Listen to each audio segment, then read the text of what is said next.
বেলালকে নবীজি ডাক দিয়ে বলেন, বেলাল, ফজরের আজান তুমি দিবা না অন্য কেউ দিবে? সারা রাত বেলাল ঘুমান নাই, যায় নামাজে বসে আল্লাহর দরবারে দোয়া করেন, আল্লাহ আমার যে মুয়াজ্জিনি গেল আমার কোনো দোষ নাই গো, সব তোমার দেওয়া। আমার বংশের কারণে মুয়াজ্জিনি গেছে, আমি গোলাম, এই বংশ তো আমি নির্বাচন করি নাই, তুমি ভাড়াইছো। আমার চেহারার কারণে আমি কালো মানুষ, এই জন্য আমার মুয়াজ্জিনি গেল। আমি তো সুন্দর কালো নির্বাচন করি নাই, তুমি কালো বানাইছো। জবানের সমস্যা, উচ্চারণ হয় না, এটাও আমার কোনো হাত নাই, তোমার দেওয়া নিয়ামত। তোমার দেওয়া কারণে, তোমার দেয়া নিয়ামতের কারণে আমার এই মসজিদে নববীর মুয়াজ্জিনি চলে গেল। আমি দৈনিক 5 বার তোমার নাম ধরে ডাকতাম। মসজিদে নববীর মুয়াজ্জিনি যাতে হযরত বেলাল যেই সারা রাত যায় নামাজে বসে কান্নাকাটি করলেন, আল্লাহর দরবারে দোয়া করেন, আল্লাহ তুমি দয়া করে হেদায়েত দিয়েছো, এই জন্য মনে হয় আমি হেদায়েত পাইছি। যদি নবীগণের হাতে হেদায়েতের টিকেট থাকতো তাহলে আমার সিরিয়াল অনেক পরে পরে যেত।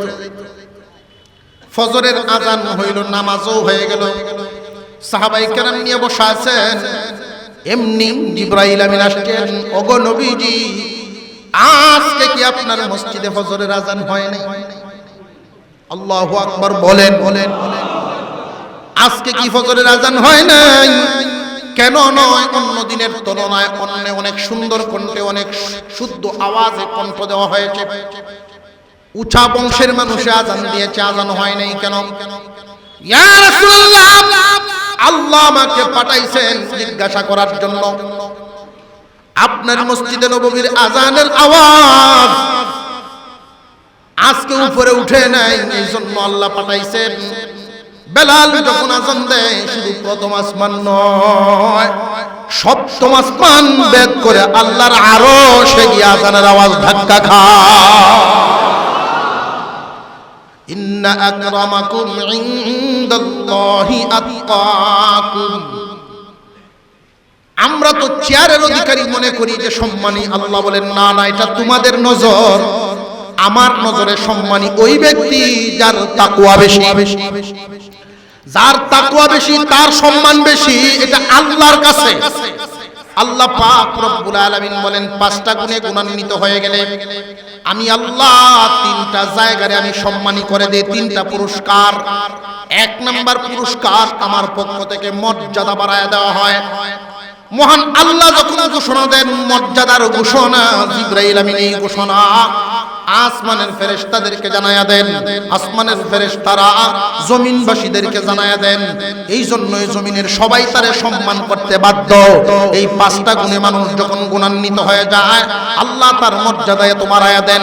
মানুষের সামনে থাকলেও মর্যাদা আছে, সামনে না থাকলেও নামের মর্যাদা আছে, দুনিয়াতে থাকতেও মর্যাদা আছে, দুনিয়া থেকে বিদায় হয়ে গেল এই নামের মর্যাদা মানুষ ভুলবে না। ইন্নামাল মুমিনুনা আল্লাযীনা ইযা যুকিরাল্লাহু ওয়াজিলাত কুলুবুহুম। আল্লাহ পাক রব্বুল আলামিন বলেন,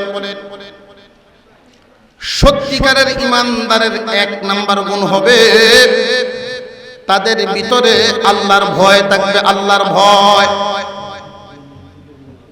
আমাদের ভিতরেও তো আল্লাহর ভয় আছে, কিন্তু সবার ভিতরে সমান নয়।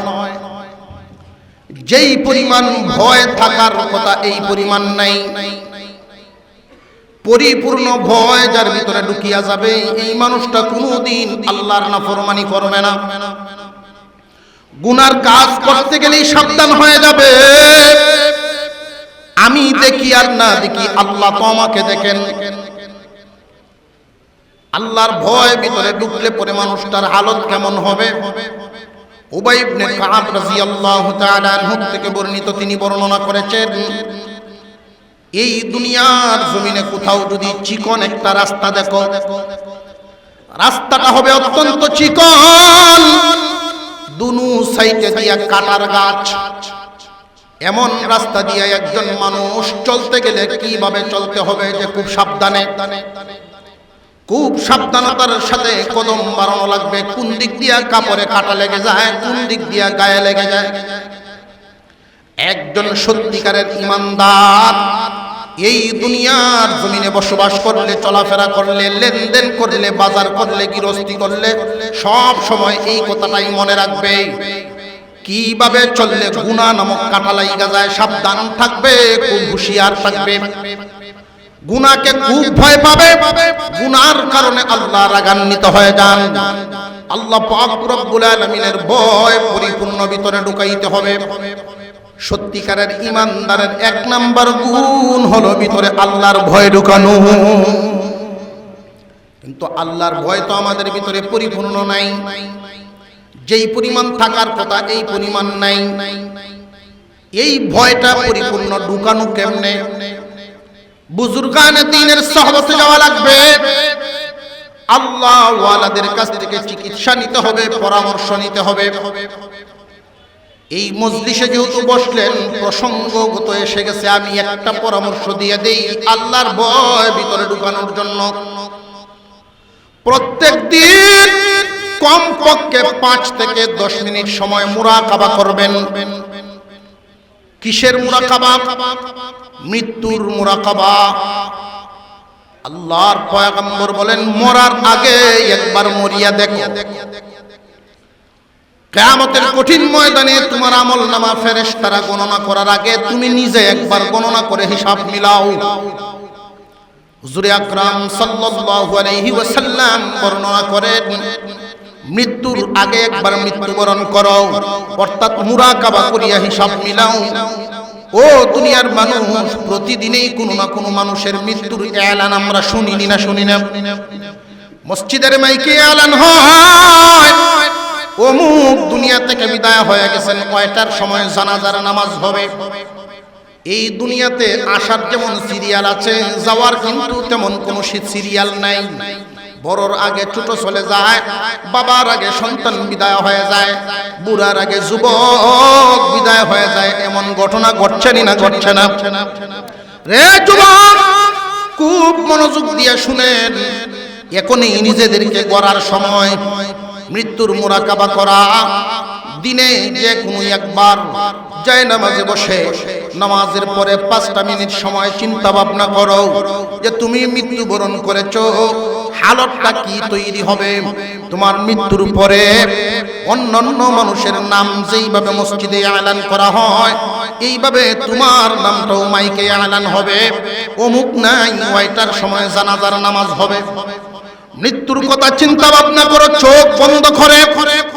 তোমার জন্য একদল মানুষ বাদাঘাট বাজারে চলে আসবে কাফনের কাপড় নেওয়ার জন্য, আরেক দল মানুষ কবর খোঁড়ার জন্য ব্যস্ত হয়ে যাবে, আরেক দল মানুষ বাঁশ কাটাকাটি করবে।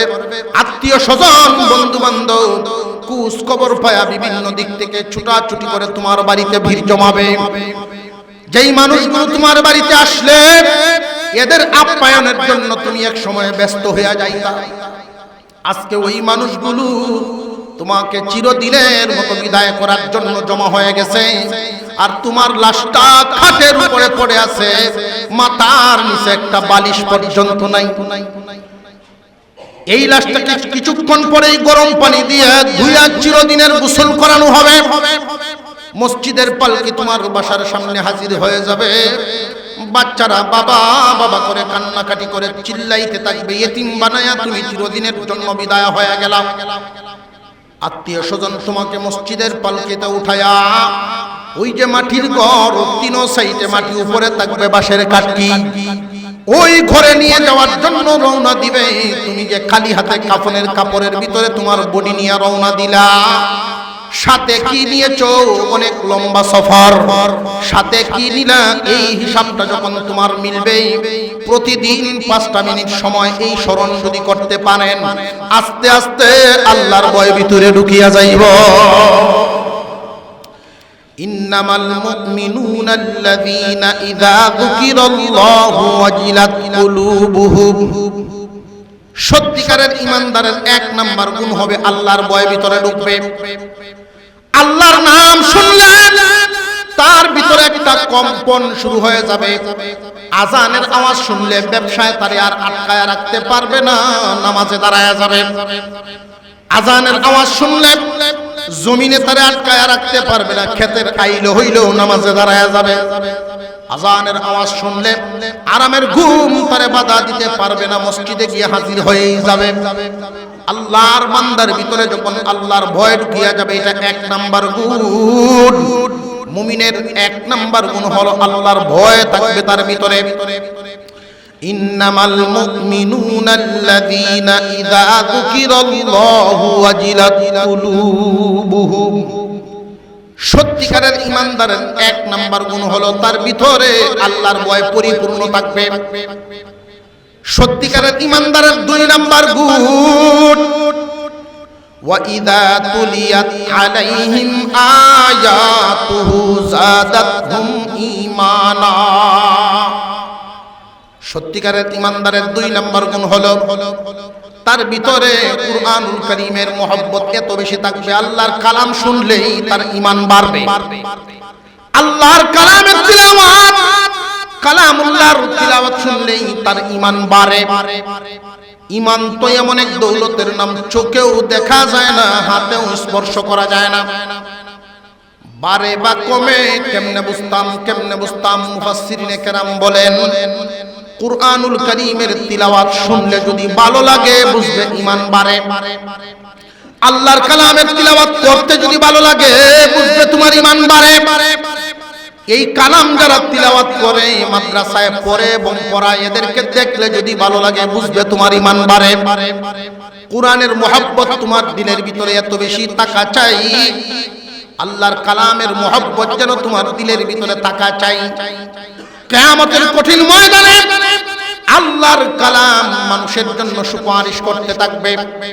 মহান মাওলাই কারীম লৌহে মাহফুজকে ডাক দিয়া জিজ্ঞাসা করবেন, রে লৌহে মাহফুজ, তোমার কাছে আমার কালাম সংরক্ষিত ছিল, হেফাজত ছিল, কালাম কই? লৌহে মাহফুজ বলিয়া দিবে, আল্লাহ, আপনার কালাম তো জিবরাইল আমিন আমার কাছ থেকে নিয়ে গেছে। কোথায় নিয়ে গেল? জিবরাইলকে জিজ্ঞাসা করেন। জিবরাইলকে জিজ্ঞাসা করা হবে। জিবরাইল আমিন বলবেন, আমি আস্তে আস্তে ক্রমান্বয়ে আপনার কালাম আপনার হাবিবের কাছে পৌঁছায় দিছি। আমি এমন ভাবে হেফাজত করেছি, একটা আয়াত কোন জিন্নাত বা শয়তানকে চিনায় নিতে দেই নাই। যেইভাবে লৌহে মাহফুজ থেকে নিয়েছিলাম ওইভাবেই আপনার হাবিবের কাছে পৌঁছায় দিছি। আল্লাহর হাবিবকে আল্লাহ পাক জিজ্ঞাসা করবেন, হাবিব আমার কালামের হেফাজত আপনি কি পরিমাণ করিয়াছেন? ইয়া রাব্বাল আলামিন, আপনার কালামের হেফাজতের জন্য তায়েফে গিয়ে আমি গায়ের রক্ত জড়াইলাম। আপনার কালামের হেফাজতের জন্য উহুদের ময়দানে আমি দন্দন শহীদ করে দিলাম। আপনার কালামের হেফাজত আমি করিয়া আসছি। আমার কালাম এখন কই? আপনার কালাম আমার উম্মতের জিম্মাদারিতে দিয়ে আসছি। আমরা তো মনে করি শুধু কালামের হেফাজত করবে ওলামায়ে কেরাম, টুপিওয়ালা, দাড়িওয়ালা, যে না, সমস্ত উম্মতের উপরে জিম্মাদারি আছে। সমস্ত উম্মতেই আল্লাহর কালামের জিম্মাদারি পালন করবে। যদি উম্মত দাবি করেন তাহলে জিম্মাদারি নিতে হবে। উম্মত যদি দাবি করেন জিম্মাদারি নিতে হবে। যদি জিম্মাদারি না নেন কিয়ামতের দিন ঠিকিয়া যাবেন। আল্লাহর কালামের হেফাজতের জিম্মাদারি প্রত্যেক উম্মতের উপরে নবীজি দিয়েছেন। এক একজন উম্মত এক এক ভাবের জিম্মাদারি পালন করবে। সবার পালনের অবস্থা একরকম নয়। আল্লাহর কালামের হেফাজতের জিম্মাদারি সবাই একভাবে পালন করবে না। এই পৃথিবীর জমিনে একজন মানুষও যদি আল্লাহর কালামের হেফাজতের দায়িত্ব না নেয়, মহান আল্লাহ পাক রব্বুল আলামিন বুঝায় দিলেন দুনিয়াবাসী, তাওরাত, ইনজিল, জাবুর ওই সমস্ত কিতাবের মতো মনে করিও না এই কালামও পরিবর্তন হয়ে যাবে না। অন্যান্য কিতাবগুলো নাজিল করেছি আমি, হেফাজতের জিম্মাদারি আমার হাতে নেই নাই। কিন্তু এই কোরআনের বেলায় আল্লাহ বলেন নাহনু নাযালনা যিকরা ওয়া ইন্না লাহু লাহাফিজুন। কোরআন নাজিল করেছি আমি, কোরআনের হেফাজতের জিম্মাদারিও নিলাম আমি আল্লাহ নিজের হাতে। আল্লাহ পাক রব্বুল আলামিন বুঝায় দিলেন কোরআন নাজিল করেছি আমি, ইহা জিম্মাদারিও গ্রহণ করেছি আমি। দুনিয়ার কেউই যদি এই জিম্মাদারি না নেয়, আমি আল্লাহর কালাম আল্লাহ হেফাজত করব। কিন্তু যখন মানুষেরা উম্মতে মুহাম্মাদি কালামের জিম্মাদারি হাতে উঠায় নেয়, এক একজন এক এক ভাবে কালামের হেফাজতের দায়িত্ব গ্রহণ করে নেয়, আল্লাহ পাক রব্বুল আলামিন ডাক দিয়ে বলেন ফেরেশতারা, ওই মানুষগুলো আমার কালামের জিম্মাদারি উঠায় নিয়েছে, যেই কাজ করলাম আমি আল্লাহ, এই কালামের জিম্মাদারি তো নিয়েছি আমি আল্লাহর হাতে, কিন্তু এই জিম্মাদারি আমি আল্লাহ করার আগেই দেখা যায় আমার বান্দারা করা শুরু করে দিয়েছে। আল্লাহর কালামের জিম্মাদারি কার? আল্লাহর। আল্লাহর কালামের হেফাজতের জিম্মাদারি আল্লাহর। তিনি ঘোষণা করেছেন নাজিল করলাম আমি, হেফাজতও করব আমি। আল্লাহর কালাম আল্লাহ হেফাজত করবেন, কিন্তু বান্দা যখন এই হেফাজতের দায়িত্ব নিয়ে নেয়, মহান মাওলাই করিম ডাক দিয়া বলেন ফেরেশতারা রে, আমার কালামের হেফাজতের জিম্মাদারি আমার কিছু বান্দায় যখন উঠায় নিল, আমি আল্লাহর কাজ বান্দায় করে, সুতরাং এদের মর্যাদা আমি আল্লাহ বাড়ায় দিই। কেমনে বাড়ান? খুব ভালো করে বুঝবেন। কিয়ামতের কঠিন ময়দানে আল্লাহর কালামের সাথে যখন আল্লাহ কথা বলবেন, আল্লাহর কালাম সামনে দাঁড়ায় যাবে, ও আমার কালাম, তোমার হেফাজতের জিম্মাদারি আমার বান্দারা, শেষ জামানার বান্দারা কেমনে করেছে? আল্লাহর কালাম আল্লাহর সামনে দাঁড়ায় বলবে, আল্লাহ, একদল মানুষ 6 থেকে 7 বছরের বাচ্চাকে আমাকে হেফাজত করার জন্য মাদ্রাসায় ভর্তি করে দিয়েছে। যেই সন্তানগুলো মা বাবার মাঝখানে ঘুমানোর কথা, এই সন্তানগুলোরে মাদ্রাসায় ভর্তি করে আবাসিক বোর্ডিং এ রাখে, ফ্লোরে ঘুমায়। প্রচন্ড শীতের মধ্যে মা এবং বাবা যখন লেপ কম্বল নিয়ে ঘুমায়, এই সন্তানটার কত মনে হয়, মার দিকে বাবা তাকায়া থাকেন, বাবার দিকে মা তাকায়া থাকেন, চোখের পানি ছাড়েন আর সন্তানের কথা মনে করেন। আবার মনের ভিতরে সান্ত্বনা নেন, আমাদের সন্তানটাকে তো আমাদের দুনিয়া কামাইয়ের জন্য দেই নাই, দিয়েছি আল্লাহর কালাম হেফাজত করার জন্য। এই কালামের মহব্বতে যখন সান্ত্বনা নেন, এই একদল মানুষ কালাম মুখস্থ করিয়ে হেফাজত করার জন্য কোরআনের হাফেজ হয়ে যায়। আল্লাহর কালাম হেফাজত করার জন্য কোরআনের হাফেজ হয়ে যায়, আর একদল মানুষ ব্যাখ্যা বিশ্লেষণ শিখে আলেম হয়ে যায়। আল্লাহ পাক রব্বুল আলামিন হাশরের মাঠে ঘোষণা দেন, ও আমার ফেরেশতারা, যারা হাফেজ আলেম, এদের মা বাবা বলেন মাথার মধ্যে এমন কিছু টুপি পরায়া দাও, যেই টুপির আলো এত বেশি হবে চন্দ্র সূর্যের চাইতে সুন্দর, সমস্ত হাশরবাসীরা ওই টুপিওয়ালার দিকে তাকায়া থাকবে। হাফেজ আলেমদের পিতামাতার মর্যাদা মহান আল্লাহ ঘোষণা করে দিবেন হাশরের মাঠে। 2 নম্বরে ঘোষণা করা হবে হাফেজ এবং আলেমদের মর্যাদা ঘোষণা করা হবে কোরআনের মহব্বতের কারণে। আল্লাহর কালামের মহব্বত দিলের ভিতরে রাখবেন, আল্লাহ পাক রব্বুল আলামিন বলবেন কিয়ামতের কঠিন ময়দানে আল্লাহর কালামের সুপারিশ গ্রহণযোগ্য হবে। আল্লাহর কালাম সুপারিশ করতে থাকবে, আল্লাহ একদল মানুষ আলেমদেরকে মহব্বত করত, মসজিদ মাদ্রাসায় সাহায্যের সহযোগিতার হাত বাড়ায় দিত। এই সমস্ত মানুষ কিয়ামতের দিন তাদের কোনো সন্তান আলেম নাই, হাফেজও নাই। যাদের সন্তানাদি হাফেজ আলেম হবে, এদের তো মর্যাদা আল্লাহ বাড়ায় দিবেন। পরিবার পরিজন বংশ বুনিয়াদের মধ্যে যদি আলেম উলামা থাকেন, তাদেরও মর্যাদা বাড়বে, সুপারিশের কারণে তারাও পার হয়ে যাবে। আমি ছোট্ট করে বলতেছি, শেষ পর্যন্ত একদল মানুষ অসহায় হয়ে দাঁড়ায় থাকবে, এদের বংশে কোনো আলেম নাই, হাফেজও নাই, কে এদের জন্য আল্লাহর কাছে সুপারিশ করবে? আল্লাহর কালাম দাঁড়ায় বলবে, আল্লাহ আমি তোমার কালাম এদের জন্য তোমার কাছে সুপারিশ করার জন্য দাঁড়াইছি। আল্লাহর কালাম দাঁড়াইবে সুপারিশ করার জন্য। ও আমার কালাম তুমি সুপারিশ করবা কেন? যে দুনিয়াতে ওই মানুষগুলো আমি কালামকে বড় মহব্বত করত, আমি কোরআনকে মহব্বত করত, আমার তিলাওয়াত শুনলে এদের ঈমান বাড়তো, এদের ভালো লাগতো। আমার তিলাওয়াত শুনলে এদের বড় ভালো লাগতো। যারা তিলাওয়াত করত তাদেরকেও মহব্বত করত। আমি কালামকে এরা এই মানুষগুলো এমন ভাবে মহব্বত করত, রক্তের কোনো সম্পর্ক নাই, আত্মীয়র কোনো সম্পর্ক নাই।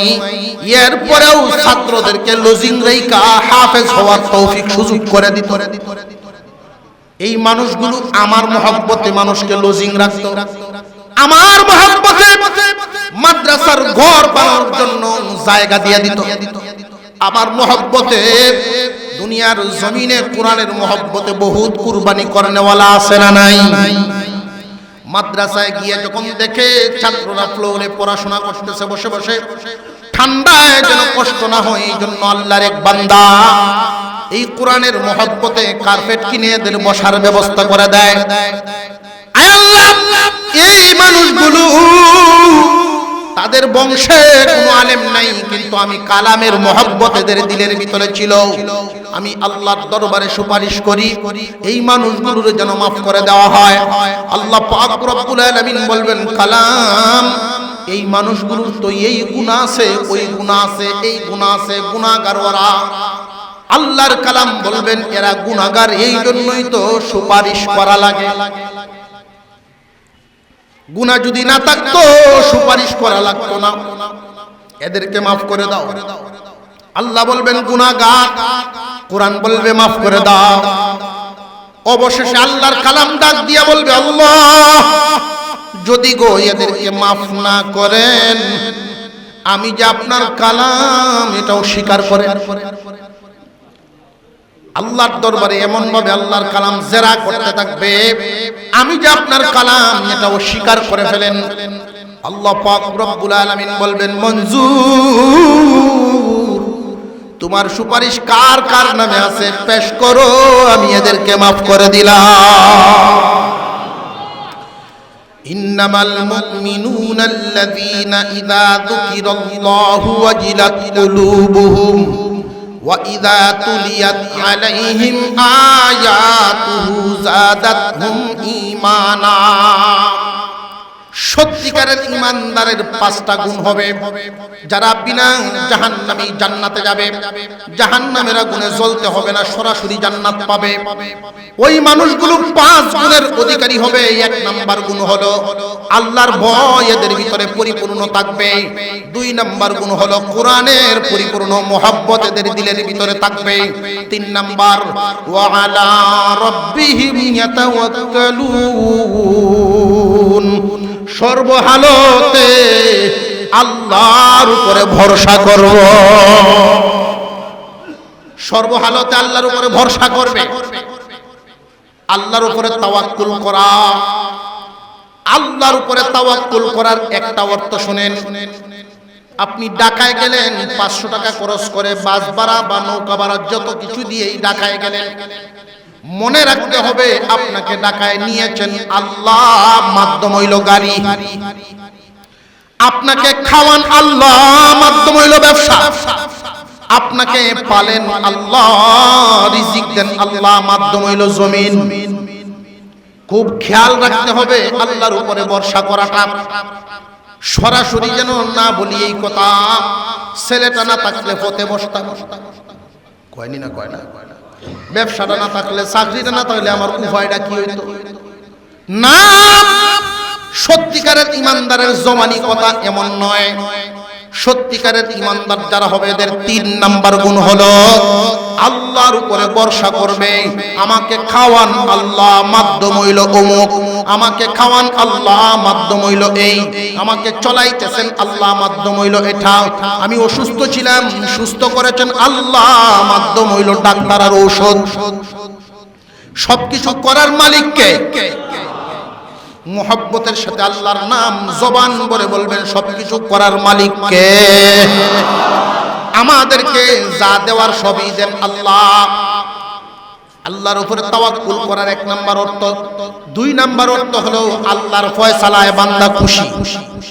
আল্লাহর ফয়সালায় বান্দা খুশি থাকবে। আল্লাহ যাকে চান ছেলে দিবেন, যাকে চান মেয়ে দিবেন, যাকে চান উভয়টা দিবেন, যাকে চান কোনটাই দিবেন না।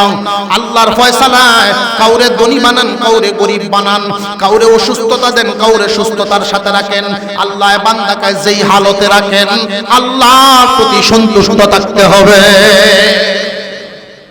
কাউরে আল্লাহ মাল কম দেন, কাউরে বেশি দেন, বান্দা যখন আল্লাহর ফয়সালায় সন্তুষ্ট থাকবে আল্লাহ বান্দার উপরে তখন খুশি হয়ে যাবে। আমরার অভ্যাস যেন এমন না হয় যে আল্লাহ আমারে ধনী বানাইলেই মনে করি যে আল্লাহ আমার প্রতি খুশি। না, কাউরে সুন্দর বানাইছেন, কাউরে কালো বানাইছেন, অর্থাৎ জানিয়ে রাখবেন যাকে যেইভাবে দেখতে, যেই হালতে দেখতে আল্লাহর ভালো লাগে ওই হালতেই আল্লাহ আমরারে রাখেন।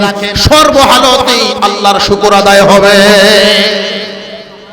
মুসা আলাইহিস সালাম একদিন আল্লাহর সাথে কথা বলার জন্য রওনা দিলেন তুর পাহাড়ে। রাস্তায় দেখা হলো একজন লুলা মানুষ, প্রতিবন্ধী, এমন প্রতিবন্ধী 2টা হাতও নাই, 2টা পাও নাই। এইরকম অসহায় একটা মানুষ রাস্তার ধারে বসে আছে। মানুষ তারে আদর করে কিছু খাওয়ায়, এটা খাইয়া উনি আল্লাহর শুকর আদায় করে। আল্লাহর নবীকে পাইলেন, নবীকে পাইয়া মন ভরে খুব আবেগ নিয়ে একটা ডাক দিলেন, ওগো আল্লাহর পয়গম্বর, আপনি আল্লাহর সাথে কথা বলতে যাইতেছেন, আল্লাহর কাছে আমার কথা একটু জিগায়েন, আল্লাহ আমারে কোন কামে বানাইছেন? আমি তো দুনিয়ার কোনো মজা পাইলাম না, দুনিয়ার কোনো কাজেও লাগলাম না, আল্লাহ কোন কারণে আমারে বানাইছেন ওই কথাটা একটু জিজ্ঞাসা করে আইসেন। ফিরত পথে মুসা আলাইহিস সালাম ওই লোকটার সামনে দিয়ে যখন আবার যান, জিজ্ঞাসা করছেন, ওগো আল্লাহর নবী, আল্লাহ আমাকে কোন কারণে বানাইছেন জিগাইছিলেন নি? মুসা আলাইহিস সালাম বলেন, আল্লাহ তোমাকে দিয়ে জাহান্নামের একটা ছোট্ট ছিদ্র বন্ধ করবেন, জাহান্নামের ছোট্ট একটা ছিদ্র বন্ধ করবেন তোমাকে দিয়া। যেই মাত্র এই কথা বলছে এমনি আলহামদুলিল্লাহ বলে একটা চিৎকার মারছিল লোকটা। ওগো আল্লাহর নবী, আমি তো মনে করেছিলাম বিনা কারণেই বুঝি আল্লাহ আমাকে বানাইছেন। না না, এখন খুশি হয়ে গেলাম যে আল্লাহ ওনার একটা কাজের জন্যই আমি বান্দারে বানাইছেন, আল্লাহর একটা কাজের জন্যই আমি এই বান্দারে বানাইছেন। আল্লাহর শুকরিয়া যখন জুড়ে চিৎকার মেরে আদায় করে, মুহূর্তের ভিতরে আল্লাহ তার 4 হাত পা আল্লাহর কুদরতে এমন সুস্থ করেছেন, মুসা নবীর সামনে দাঁড়ায় গেছে। ইন্নামাল মুমিনুনা আল্লাযীনা ইযা যুকিরাল্লাহু ওয়াজিলাত কুলুবুহুম وَإِذَا تُلِيَتْ عَلَيْهِمْ آيَاتُهُ زَادَتْهُمْ إِيمَانًا وَعَلَى رَبِّهِمْ يَتَوَكَّلُونَ। আল্লাহ পাক মুমিনের 5টা গুণ বর্ণনা করেন। সত্যিকারের ইমানদারের 5টা গুণ হবে। 1 নাম্বার গুণ বললাম, আল্লাহর ভয় থাকবে মুমিনের ভিতরে। 2 নাম্বার গুণ, কোরআন তিলাওয়াত শুনলে তার ঈমান বাড়বে, অর্থাৎ কোরআনের মহব্বত তার ভিতরে। 3 নাম্বার, আল্লাহর উপরে ভরসা থাকবে তার ভিতরে। 4 নাম্বার, মহান মাওলাই কারীম বর্ণনা করেন সত্যিকারের ঈমানদারের 4 নাম্বার গুণ হবে আল্লাযীনা ইউকিমুনাস সালাহ। সত্যিকারের ঈমানদার যারা, তারা নামাজ কায়েম করবে, নামাজ কায়েম করবে, নামাজ কায়েম করবে। নামাজ কায়েমের অর্থ কি? নামাজ কায়েমের অর্থ হলো নামাজকে প্রতিষ্ঠা করা। নামাজকে প্রতিষ্ঠা করবে কোথায়? নামাজকে প্রতিষ্ঠা করবে 1 নম্বরে তার বডিতে, নিজের বডিতেই নামাজকে কায়েম করা, নামাজকে প্রতিষ্ঠিত করা। একজন মানুষ যখন নামাজকে প্রতিষ্ঠিত করে ফেলে তখন তার আর নামাজকে খুঁজতে হয় না, নামাজই তারে খুঁজে। খুব ভালো করে বুঝবেন কথাগুলো। নামাজ কায়েমের যে অর্থ, অনেক মানুষ এই শব্দটার অর্থ নিয়ে বিকৃত শব্দ ব্যবহার করে। তারা বলে থাকে আল্লাহ বলছেন নামাজ কায়েম করো, নামাজ পড়ার কথা আল্লাহ কইছে না, এটা বন্ডরার কথা আছে না নাই? অনেক বন্ড এমন আছে তারা কয় নামাজ লাগে না, আল্লাহ নামাজ পড়ার কথা কইছেন না, নামাজ কায়েম করার কথা কইছেন। ওরা নামাজ কায়েমের অর্থই বুঝে না। আল্লাহ বলছেন একভাবে, ওরা বুঝে আরেকভাবে। নামাজ কায়েম করার অর্থটা কি? আমরা এখানে যারা আছি অনেকেই নামাজি, কিন্তু আমাদের কার নামাজটা নামাজ কায়েম হয় এটা একটু বুঝিয়ে শুনিয়ে নেওয়া দরকার। নামাজ কায়েম হয় তখনই নামাজের পরিপূর্ণতা আদায় হয়, যখন পরিপূর্ণ হক আদায় করে নামাজ পড়াটা হলো নামাজ কায়েম করা। আমাদের যেমন বডি আছে, আমাদের যেমন একটা বডি আছে, নামাজেরও একটা বডি আছে। আমাদের বডির কিছু অঙ্গ এমন আছে যেই অঙ্গগুলো না থাকলে মানুষটাই বাঁচবে না। নামাজেরও এমন কিছু অঙ্গ আছে যেই অঙ্গ ছুটে গেলে নামাজ নষ্ট হয়ে যায়। আমাদের বডির এমন কিছু অঙ্গ আছে যেই অঙ্গ না থাকলেও মানুষটা বাঁচবে। ঠিক তেমনি ভাবে নামাজেরও কিছু অঙ্গ আছে, ছুটে গেলে নামাজ হয়ে যায়, অপরিপূর্ণ থাকে। নামাজের ভিতরে ফরজ, ওয়াজিব, সুন্নত আছে না নাই? নামাজের ভিতরে যদি কোনো সুন্নত ছুটে যায় নামাজ হয়ে যাবে, কিন্তু অঙ্গহানি থাকে। যদি নামাজের ভিতরের কোনো ফরজ ছুটে যায় নামাজই হবে না, কারণ বডির মাথা না থাকলে যেমন বডি থাকে না, নামাজের কোনো একটা ফরজ ছুটে গেলে নামাজ থাকে না। বহুত মানুষ নামাজ পড়ে লক্ষ্য করে দেখবেন, রুকু থেকে সোজা হয়ে দাঁড়ানো, সোজা হইয়া না দাঁড়াইয়াই তারা সেজদায় চলে যায়। নামাজ কায়েম হইল না নষ্ট হইল? নষ্ট হয়ে গেল। নামাজের হক, নামাজের পরিপূর্ণতা আদায় করে নামাজ পড়ার নাম নামাজ কায়েম করা। এটা একটা অর্থ। নামাজ কায়েমের দুই নাম্বার অর্থ, শুধু তুমি নিজে নামাজ পড়বা না, তোমার পরিবারেও নামাজ প্রতিষ্ঠা করো। নামাজ কায়েমের অর্থ হলো তোমার অধীনস্থদের উপরে নামাজ প্রতিষ্ঠা করো। মেম্বারের উপরে এই অর্থ হলো তোমার ওয়ার্ডবাসীদের উপরে নামাজ প্রতিষ্ঠা করো, নামাজ কায়েম করো। একজন চেয়ারম্যানের উপরে হুকুম হলো তোমার ইউনিয়নবাসীকে তুমি নামাজ কায়েম করাও। একজন এমপির উপরে হুকুম হলো তোমার অধীনস্থ জনগণের উপরে নামাজ কায়েম করো। রাষ্ট্রপ্রধানের উপরে দায়িত্ব হলো তোমার রাষ্ট্রের নামাজ কায়েম করাও। নামাজ যদি কায়েম হয়ে যায় অন্যায় অত্যাচার অর্ধেকের চেয়েও বেশি এক সপ্তাহে কমিয়া যাইব। একজন মানুষ যদি নামাজ কায়েম করে, নামাজি আর বেনামাজির চাল চলনে বেশ কম আছে না নাই? বহুত মানুষ নামাজ পড়েন, নামাজ তো নামাজ হয় না। কিয়ামতের কঠিন ময়দানে অনেক মানুষ আল্লাহর দরবারে চাইবে, আল্লাহ 30 বছর নামাজ পড়লাম, নামাজের সওয়াব কই? 30 বছর নামাজ পড়লাম, 20 বছর নামাজ পড়লাম, নামাজের সওয়াব কই? আল্লাহ পাক রব্বুল আলামিন বলবেন, একটা নামাজও তো তোমার কবুল হয় নাই। কেন হয় নাই? যে নামাজ ভঙ্গের কারণগুলো তুমি জানতানি, যে নামাজ ভঙ্গের কারণ কি তা। বান্দারে, দুনিয়ার জমিনে 5 শতক জায়গা কিনলে কাগজপত্র তুমি না বুঝলেও বুঝনেওয়ালার কাছে কয়বার যাইতা? তো যেই নামাজের বদৌলতে জান্নাত পাইবা, ওই নামাজ কি নামাজ হয় কি না কয়দিন জান্নেওয়ালারে জানাইছো? কথা বুঝে আসতেছে আমাদের?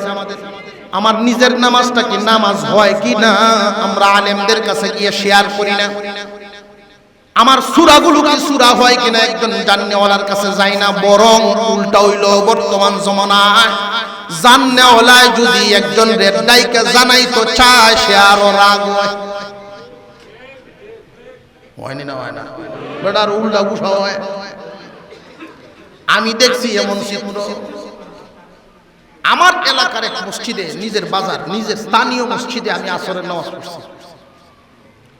তো আসরের নামাজ পড়ছি, জামাতে যখন গিয়ে শামিল হয়েছি, এক মুরব্বী মানুষ, 75-80 বয়স, খুব মুরব্বী মানুষ।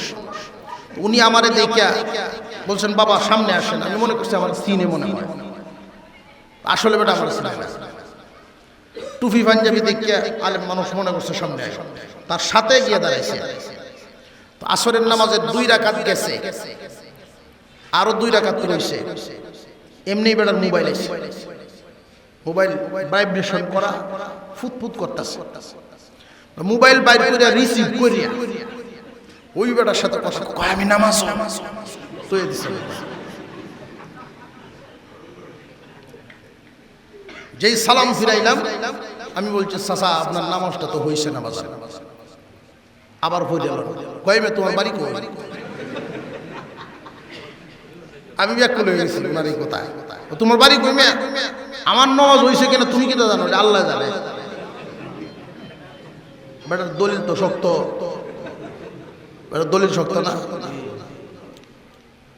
অনেক মানুষ এরকম বলে, আলেমুল আমাদের সাথে জাতের কথা বলে, আমার নামাজ হইব না, ওটা আল্লাহ কই করবো, আপনারা কি জানেন?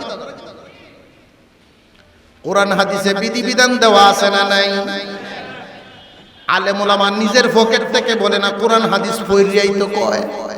কোনটা ওইব কোনটা ওইতো না, এটা আলেমুল আমার নিজের পকেট থেকে বলে না, মাসালা মাসাইল জাইনাই তো কয়। যদি মনে করেন না আলেমদের কথা মানি না, মানে কি কোরআন হাদিসই মানেন না, তাহলে তো বড় তুমি মুমিনই না, ঈমানই না। নওয়াজ ধরে লাভ দেখলা হক্কানি উলামায়ে কেরামের সোহবতে যাবেন, মাঝে মাঝে শুনাইবেন সূরা কেরাতগুলো, আপনার রুকু আপনার সিজদাটা দেখাইবেন জান্নাওয়ালার কাছ থেকে। এইভাবে একটা মানুষ যদি 1 বছর চেষ্টা করে, তাহলে তো তার নামাজ হয়ে যায়। কারণ আমরা তো আজকাল বেশিরভাগ মানুষ নামাজে দৌড়ে এমন টাইমে বয়স শেষ করে পরে দৌড়ে ওই নামাজ বাউ হতো কেমনে, বুড়া হয়ে গেছে মসজিদ, শেষ বয়সে মসজিদে যায়, যে সময় আর ব্যবসা বাদাঘাটের বড় ব্যবসায়ী, তখন বেটার কাস্টমারের সাথে লেনদেন ফেস লাগে। কাস্টমারে যদি 500 টিকে দেয়, বেটা 700 ঘুরায় দেয়। তখন ফুতাই নিয়ে করতেছে, আব্বা ব্যবসা আর আপনার করুন লাগতো না, আমরা দেখামনে আপনি আল্লাহ বিল্লাহ করা যাও। গৃহস্থী করতো, সকালে পানি ভাত খাইয়া গে 3 কের ক্ষেত আলবা হয়ে 2-3 আনলইয়া, ওহন বেটা আইলে দেখে লাইটতে হয়ে যায়। গৃহস্থী করতার ওহন কয় না, ওহন আর দুনিয়াদারি বহুত করছি, গৃহস্থী হন সাইডিয়া দিছি, ওহন আল্লাহ বিল্লাহি করা। আসলে কি গৃহস্থী উনি ছাড়ছে না উনারে ছাড়ছে? গৃহস্থী তো উনি ছাড়ে নাই, গৃহস্থী উনারে ছাড়ছে। দুনিয়াদারি তারে ছাড়ার পরে কোন জায়গায় যখন হনার জায়গা নাই, মসজিদও যায়। এই লোকটি মসজিদে গিয়ে আরো বেল লাগায়, ইমামের ভিসা লাগে। ইমাম সাহেব আপনি যাইন গিয়ে কই নামাজ পড়ে পড়ে একটু পরে যায়, সাহেল মেরে মেরে কই যাইন গিয়া। ইমামে কয় আচ্ছা এই গজব ভাই আমার উপরে করতো না ছিল।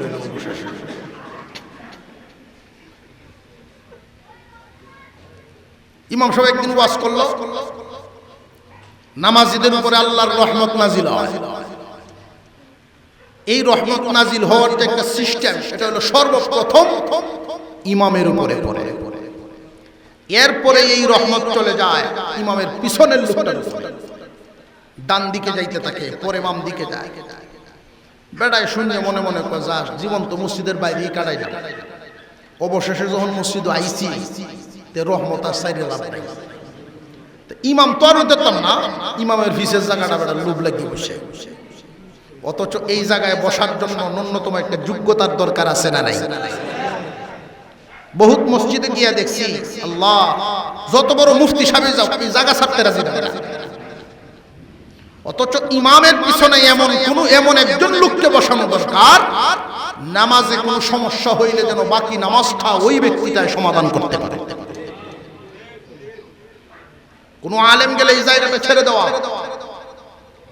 সারে না, জায়গা এমন ভাই দখল লইছে, ওয়াজ হুন্নে বাড়িতে বেওয়াই যে হজরত একটা জায় নামাজ দিছি,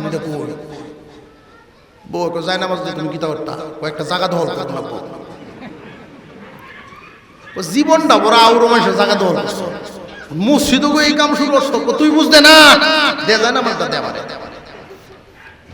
যায় নামাজ মসজিদে যদি ব্যক্তিগত যায় নামাজ বিছানো লাগে, এটারও মাসালা আছে। আল্লাহর ঘরে আপনি ব্যক্তিগত যায় নামাজ বিছাইবেন, এইরকম মনোভাব নিয়ে বিছাইতে হবে যে আপনার আগে যদি কেউ এখানে বসে পড়ে তাকে তুলতে পারবেন না। বেড়ার যায় নামাজ কেউ যদি গিয়ে বই হবে আস্তে আস্তে গিয়ে গুতায় কই মেয়ে দেওয়া বিছাই দেওয়া তুললে দেয় এই জায়গায় গেলে দখল করে। তো হঠাৎ একদিন ইমাম সাহেব নামাজও ফেস লাগিয়ে বসে, 2 রাকাত নামাজ পড়াইতেই বেজন লাগিয়ে বসে, পিছনে হাত দিয়ে যারা ভাইছে এর তো দোষে ইমাম সাহেব টানে সামনে, বেড়া টানে পিছে, 2-3 টান দিতেই বেড়া নিয়ত চাইছে হুজুর আমারে টানুন আমি জানি না কিস্তা। সব মানুষের নিয়ত চাচ্ছে। আপনি জানুন না এই জায়গা গেছিলেন কেন? আমি তো গেছিলাম তুমি রহমত আনতাম, এরকম গজব ভাই আমি জানি না। এই যে জায়গা ছাড়লো জিন্দিগির লাগি আর জীবনে এই জায়গা গেল না। এই জন্য খুব সাবধান, এই জায়গাটা যোগ্য লোকদের জন্য। এরকম ঘটে, এই কারণে আমি বলে দিচ্ছি। বহুত মানুষ মসজিদে গিয়া ইমাম মুয়াজ্জিনের পিছনে ফাঁকাত বসে দেখবে, বসে যদি দুলা পায় ইমাম সাহেব আল্লাহর বড় দুলা, আল্লাহর বড় দুলা ইমাম সাহেব, আল্লাহর বড় দুলা ইমাম সাহেব কোনকে আপনি নিজে দেখেন। 30 বছর ধরে মসজিদে নামাজ পড়ে এরপরেও গীবত ছাড়তে পারে না। 10 বছর 20 বছরের নামাজি চোখের হেফাজত হচ্ছে না, কলব ঠিক হচ্ছে না। কারণ কি? যেইগুলোর মাধ্যমে এই রোগ দূর হয় এই কাজগুলো তারা করে না। আবু বকর সিদ্দিক রাদিয়াল্লাহু তাআলা আনহু মসজিদে নববীর মুয়াজ্জিন ছিলেন না, অথচ সবার আগে ঢুকতেন, সবার পরে বাইরে হতেন। সবার আগে ঢুকতেন, দরজা জানালা নিজে খুলতেন, নিজে সাফাইয়ের কাজ করতেন, সবাইকে বিদায় দিয়ে এরপরে কাজ করে নিজে বাইরে হতেন। এই সিফাতগুলো আনতে হবে। আল্লাহর ঘর সাফাই করলে আল্লাহ বলেন কলব সাফাই হয়। 10 বছরের নামাজি কলব সাফাই হয় না কেন? যেই কাজের মাধ্যমে সাফাই হবে এই কাজই তো করে না। সত্যিকারের ইমানদারের কলবটা এমন হবে, 4 নাম্বার গুণ তারা নামাজ কায়েম করবে। নামাজে কোনো ঘাটতি থাকলে জাননেওয়ালার কাছ থেকে জানিয়া তার নামাজটারে সুন্দর নামাজ বানানোর চেষ্টা করবে। তার অধীনস্থ যারা আছে, বিবি বাচ্চা ছেলে মেয়েরা, এদের কাছে নামাজের দাওয়াত দিয়ে নামাজ কায়েম করাবে। পরিবারেও নামাজ পড়তে হবে। করা ভূমিকা নিয়ে যদি কোনো বাবা একদিন বলে আমার মাল যদি তোমার গ্রহণ করা লাগে, আমার বাড়িতে যদি থাকা লাগে, আল্লাহর হুকুম পালন করতে হবে, নইলে আমার ছাদের নিচে জায়গা নাই। বাবাই যদি এরকম ভূমিকা নেন, সন্তান একদিন 2 দিন 3 দিনের বেলায় মানতে বাধ্য। আল্লাহ পাক রব্বুল আলামিন বলেন এই জাতের ভূমিকা যারা নিবে এরা সত্যিকারের মুমিনের 4 নাম্বার গুণের অধিকারী। আপনি যদি একটু কড়া ভাষায় বলেন, মনে মনে ভাবতে পারেন যে আপনার সন্তান একটু অসন্তুষ্ট হবে না। এই সন্তান তাৎক্ষণিক যদিও অসন্তুষ্ট হয়, যেই দিন আপনি দুনিয়া থেকে বিদায় হয়ে যাবেন, কবরের কাছে দাঁড়ায়া চোখের পানি ছাড়বে আর বলবে আল্লাহ আমার এই বাবা তোমার হুকুমের জন্য কত কইতো, আমার বাবা তোমার হুকুম পালন না করলে ধমকাইতো।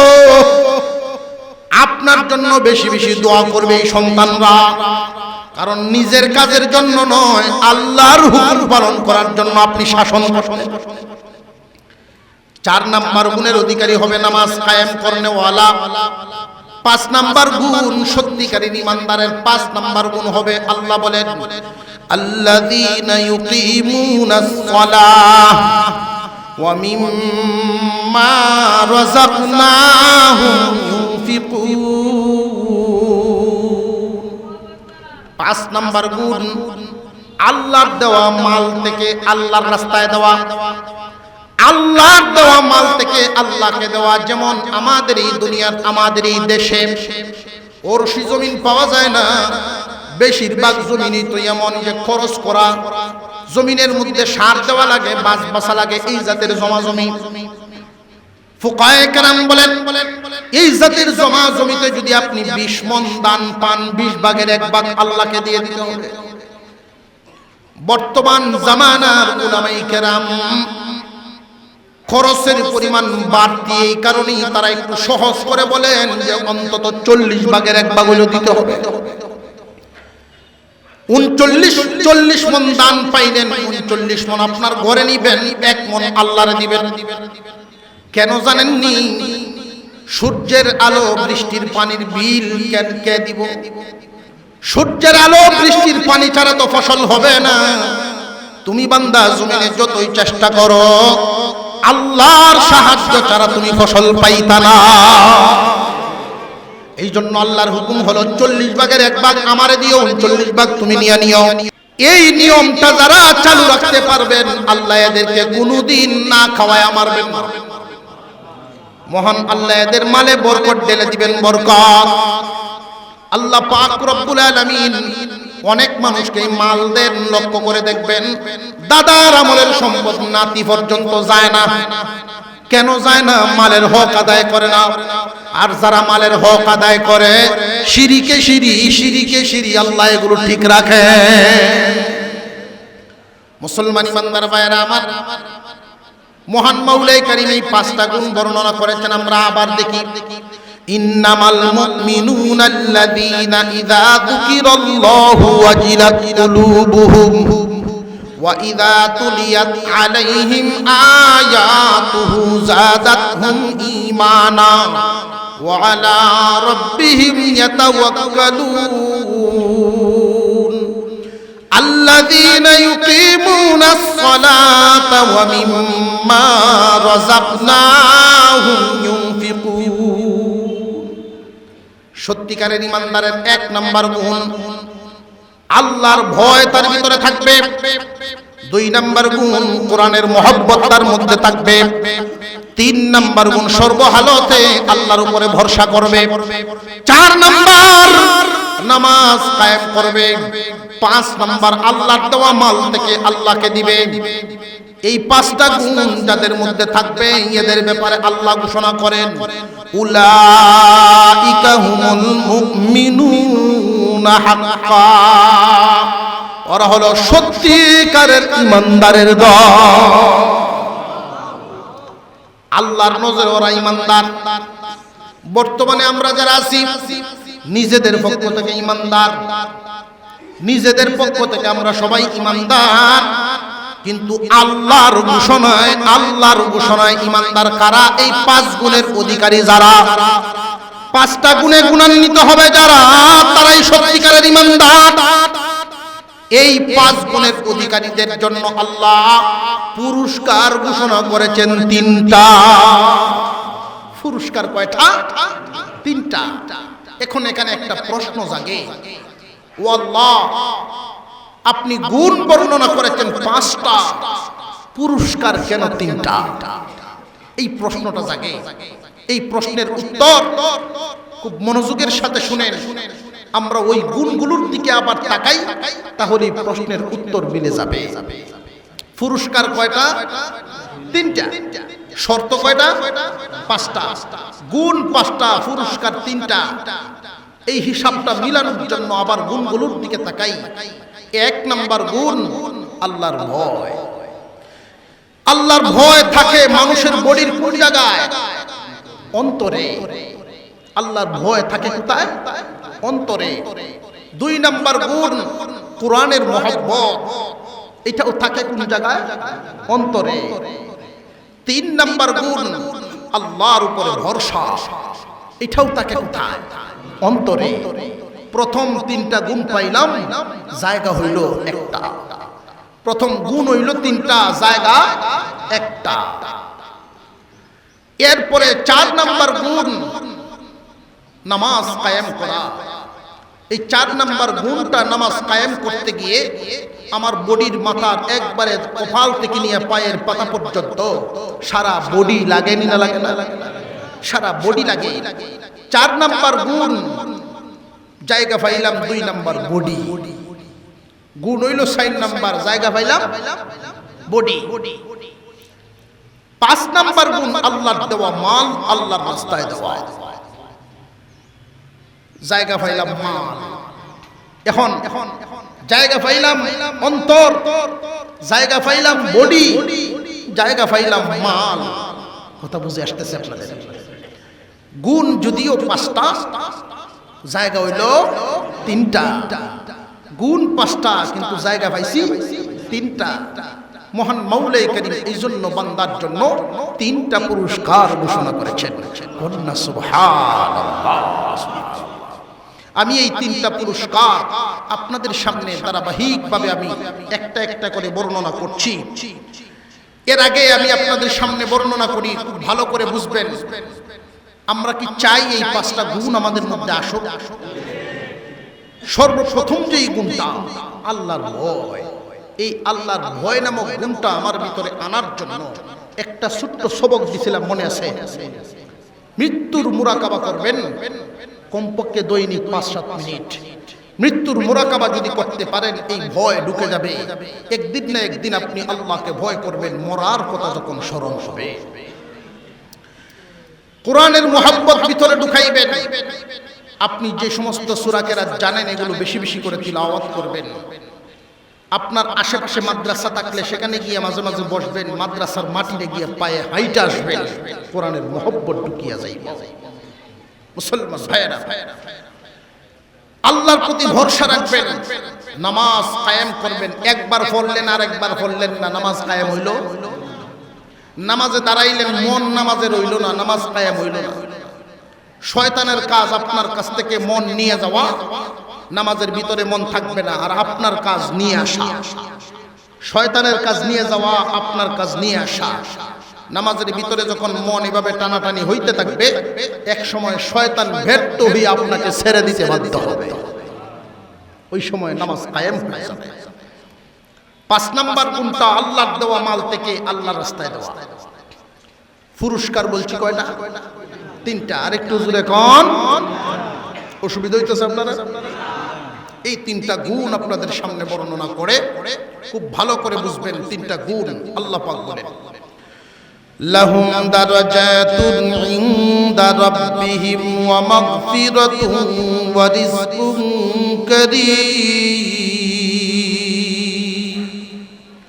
আল্লাহ পাক রব্বুল আলামিন বলেন, 1 নাম্বার পুরস্কার দেওয়া হবে আমি আল্লাহর পক্ষ থেকে, এদেরকে মর্যাদাবান বানায় দেওয়া হবে। আর একটু জোরে করুন সুবহানাল্লাহ। আল্লাহর পক্ষ থেকে এদের মর্যাদা বাড়ায় দেওয়া হবে। দুনিয়ার মর্যাদা আর আল্লাহর দেওয়া মর্যাদার মধ্যে বেশ কম আছে না নাই?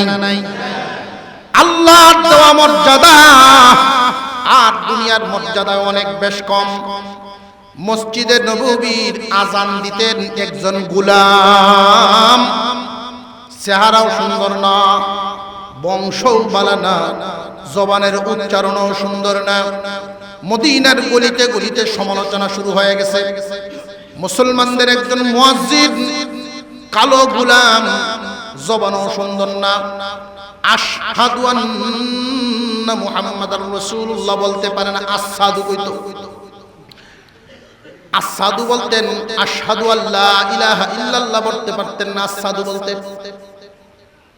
মদিনার মুনাফিকরা, মদিনার ইহুদিরা সমালোচনা করে। আল্লাহর পয়গম্বরের কাছে আলোচনা এসে গেল, নবীজি আমরা তো ইচ্ছা করলে মুয়াজ্জিন পরিবর্তন করতে পারি। 1 দিন 2 দিন 3 দিন শুনলেন নবীজি। 4র্থ দিন এশার নামাজ পড়ে আল্লাহর পয়গম্বর বলেন, তোমরা পরিবর্তন করো, একজনকে ঠিক করো ফজরের আজান দেওয়ার জন্য। আর বেলালকে নবীজি ডাক দিয়ে বলেন, বেলাল ফজরের আজান তুমি দিবা না অন্য কেউ দিবে? সারা রাত বেলাল ঘুমান নাই, যায় নামাজে বসে আল্লাহর দরবারে দোয়া করেন, আল্লাহ আমার যে মুয়াজ্জিনি গেল আমার কোনো দোষ নাই গো, সব তোমার দেওয়া। আমার বংশের কারণে মুয়াজ্জিনি গেছে, আমি গোলাম, এই বংশ তো আমি নির্বাচন করি নাই, তুমি ভাড়াইছো। আমার চেহারার কারণে আমি কালো মানুষ, এই জন্য আমার মুয়াজ্জিনি গেল। আমি তো সুন্দর কালো নির্বাচন করি নাই, তুমি কালো বানাইছো। জবানে সমস্যা, উচ্চারণ হয় না, এটাও আমার কোনো হাত নাই, তোমার দেওয়া নিয়ামত। তোমার দেওয়া কারণে, তোমার দেয়া নিয়ামতের কারণে আমার এই মসজিদে নববীর মুয়াজ্জিনি চলে গেল। আমি দৈনিক 5 বার তোমার নাম ধরে ডাকতাম, মসজিদে নববীর মুয়াজ্জিন জাতে হযরত বেলাল যেই সারা রাত যায় নামাজে বসে কান্নাকাটি করলেন, আল্লাহর দরবারে দোয়া করেন, আল্লাহ তুমি দয়া করে হেদায়েত দিয়েছো, এই জন্য মনে হয় আমি হেদায়েত পাইছি। যদি নবীগণের হাতে হেদায়েতের টিকেট থাকতো তাহলে আমার সিরিয়াল অনেক পরে পরে যেত। ফজরের আজান হইল, নামাজও হয়ে গেল, সাহাবায়ে কেরাম নিয়ে বসে আছেন। এমনি জিবরাইল আমিন আসছেন, ওগো নবীজি আজকে কি আপনার মসজিদে ফজরের আজান হয় নাই? আল্লাহু আকবার বলেন, আজকে কি ফজরের আজান হয় নাই? কেন নয়? অন্য দিনের তুলনায় অনেক সুন্দর কণ্ঠে, অনেক শুদ্ধ আওয়াজে কণ্ঠ দেওয়া হয়েছে। উঁচা বংশের মানুষে আজান দিয়েছে, আজান হয় নাই কেন? ইয়া রাসূলুল্লাহ, আল্লাহ আমাকে পাঠাইছেন জিজ্ঞাসা করার জন্য, আপনার মসজিদে নববীর আজানের আওয়াজ আজকে উপরে উঠে নাই, এই জন্য আল্লাহ পাঠাইছেন। বেলাল যখন আজান দেয়, শুধু প্রথম আসমান নয়, সপ্তম আসমান ভেদ করে আল্লাহর আরশে গিয়ে আজানের আওয়াজ ধাক্কা খায়। ইন্না আকরামাকুম ইনদাল্লাহি আতকাকুম। আমরা তো চেয়ারের অধিকারী মনে করি যে সম্মানী, আল্লাহ বলেন না না, এটা তোমাদের নজর, আমার নজরে সম্মানী ওই ব্যক্তি যার তাকওয়া বেশি। যার তাকওয়া বেশি তার সম্মান বেশি, এটা আল্লাহর কাছে। আল্লাহ পাক রব্বুল আলামিন বলেন, পাঁচটা গুণে গুণান্বিত হয়ে গেলে আমি আল্লাহ তিনটা জায়গায় আমি সম্মানী করে দেই, তিনটা পুরস্কার। এক নাম্বার পুরস্কার, আমার পক্ষ থেকে মর্যাদা বাড়ায় দেওয়া হয়। মহান আল্লাহ যখন ঘোষণা দেন মর্যাদার ঘোষণা, জিবরাইল আমিন এই ঘোষণা আসমানের ফেরেশতাদেরকে জানায়া দেন, আসমানের ফেরেশতারা জমিনবাসীদেরকে জানায়া দেন। এই জন্যই জমিনের সবাই তারে সম্মান করতে বাধ্য। এই পাঁচটা গুণে মানুষ যখন গুণান্বিত হয়ে যায়, আল্লাহ তার মর্যাদা এত বাড়ায়া দেন। মানুষের সামনে থাকলেও মর্যাদা আছে, সামনে না থাকলেও নামের মর্যাদা আছে, দুনিয়াতে থাকতেও মর্যাদা আছে, দুনিয়া থেকে বিদায় হয়ে গেল এই নামের মর্যাদা মানুষ ভুলবে না। আল্লাহর দেওয়া মর্যাদা, এক নাম্বার নিয়ামত আল্লাহর দেওয়া মর্যাদা। দুই নাম্বার পুরস্কার, আল্লাহ বলেন ওয়া মাগফিরাতুন, তার জিন্দেগীর সমস্ত গুনাহ মাফ। জায়গা পাইছিলাম, পাঁচটা গুণের জায়গা পাইছিলাম, কয়টা মনে আছে? এক নাম্বার জায়গা ছিল অন্তর, দুই নাম্বার জায়গা ছিল বডি, তিন নাম্বার তো মাল। আল্লাহ পাক রব্বুল আলামিন বুঝায় দিলেন, বান্দারে তোমার মর্যাদাশীল বানায়া তোমার অন্তরে আমি শান্ত করি। তোমার বডির দ্বারা জীবনে যত গুনাহ হইয়াছে, জানা অজানা ছোট বড় যত গুনাহ হইয়াছে, যখন নামাজ কায়েম হয়ে যাবে তোমার বডির গুনাহ মাফ। আল্লাহ পাক বলেন, বান্দা তোমার মালের ইবাদত যখন তুমি করবা, এটা অন্তর আর বডির সাথে সম্পর্ক নয়, এটা মালের সাথে সম্পর্ক। আল্লাহর দেওয়া মাল দিয়া যখন মালের ইবাদত করবা, আমি আল্লাহ তোমার জন্য ঘোষণা করলাম ওয়া রিজকুন কারীম, যতদিন দুনিয়াতে বাঁচিয়া থাকবা সম্মানী রিজিক খাওয়াইব। দুনিয়া থেকে যেই দিন বিদায় হইবা, জান্নাতের ভিতরে পবিত্র সম্মানী রিজিক খাওয়াইব। আল্লাহর দেওয়া মাল থেকে আল্লাহর রাস্তায় যারা দিবে, মনে করেন একজন মানুষ দৈনিক 1000 টাকা ইনকাম করলো, বালু টাইনা পাথর টাইনা, এই মানুষটা যদি চিন্তা করেন আমি 1000 টাকা ইনকাম করেছি, এইখান থেকে 40 ভাগের 1 ভাগ আল্লাহকে দিয়ে দিব, 40 ভাগের 1 ভাগ আল্লাহকে দিব। কেন? যে আমার মতো বডিওয়ালা কত মানুষ হাসপাতালে শুয়ে রয়েছে। আল্লাহ আমাকে তৌফিক দিয়েছেন, এই জন্য আল্লাহ আমাকে মাল দিচ্ছেন। আল্লাহর দেওয়া মাল থেকে আল্লাহকে দেওয়া 40 ভাগের 1 ভাগ যারা দিতে পারবে, দুনিয়াতে যতদিন বাঁচিয়া থাকবে তার রিজিকের কোনো অভাব হবে না। তাও আবার হারাম নয়, হালাল রিজিক খাওয়ায়া তারে কবরে নেবেন। পাহাড় পরিমাণ টাকার মালিক কিন্তু হালাল না, এটার মধ্যে কোনো সম্মান নাই। আল্লাহ বলেন আমি সম্মানী রিজিক খাওয়াবো, হালাল রিজিক খাওয়াবো। যদি আল্লাহর দেওয়া মাল থেকে আল্লাহর রাস্তায় দেওয়া যায়, সম্মানী রিজিক খাওয়াইব। একটা হাদিস আপনাদের সামনে পাঠ করেছিলাম খুতবায়। এই হাদিসের মধ্যে নবীজি বলেন, قال النبي صلى الله عليه وسلم من بنى لله مسجدا بنى الله له بيت في الجنة। একদল মানুষ, এদের জন্য জান্নাতের ভিতরে আমি একটা ইট স্বর্ণের আর একটা ইট রূপার, একটা ইট স্বর্ণের আর একটা ইট রূপার, এইভাবে কাজ করায় আমি এদের জন্য বালাখানা বানাই। সুবহানাল্লাহ। জান্নাতের ভিতরে একদল মানুষের জন্য আল্লাহ বালাখানা বানাইবেন। এরা কারা? এই মানুষগুলো হলো জমিনে যারা নাকি আল্লাহর ঘর বানায়া দেয়। আল্লাহর ঘর সবাই বানাতে পারে না। একজন সাহাবী নবীজিকে প্রশ্ন করেই বসলেন, ইয়া রাসূলুল্লাহ, ইয়া হাবিবাল্লাহ, একা তো এক মসজিদ বানায় দেওয়া সম্ভব হয় না, এই সামর্থ্য আমাদের অনেকেরই নেই। আল্লাহ পাক রব্বুল আলামিন তো এই তৌফিক সবাইরে দেন নাই। ওগো নবীজি, যারা ধনী মানুষ শুধু বুঝি তারাই পাইবো জান্নাতের ওই বাড়িগুলো। আল্লাহর পয়গম্বর বলেন, একা যদি না পারো তাহলে দুইজনে শামিল হয়ে বানাও, দুইজনে যদি না পারো চারজনে বানাও, চারজনে না পারলে আটজনে বানাও। এইভাবে বলতে বলতে যদি একটা ইট দিয়েও আল্লাহর ঘরে শামিল থাকো, তবু তুমি জান্নাতের বালাখানার মালিক হইবা। বিশাল মসজিদ হচ্ছে আলহামদুলিল্লাহ।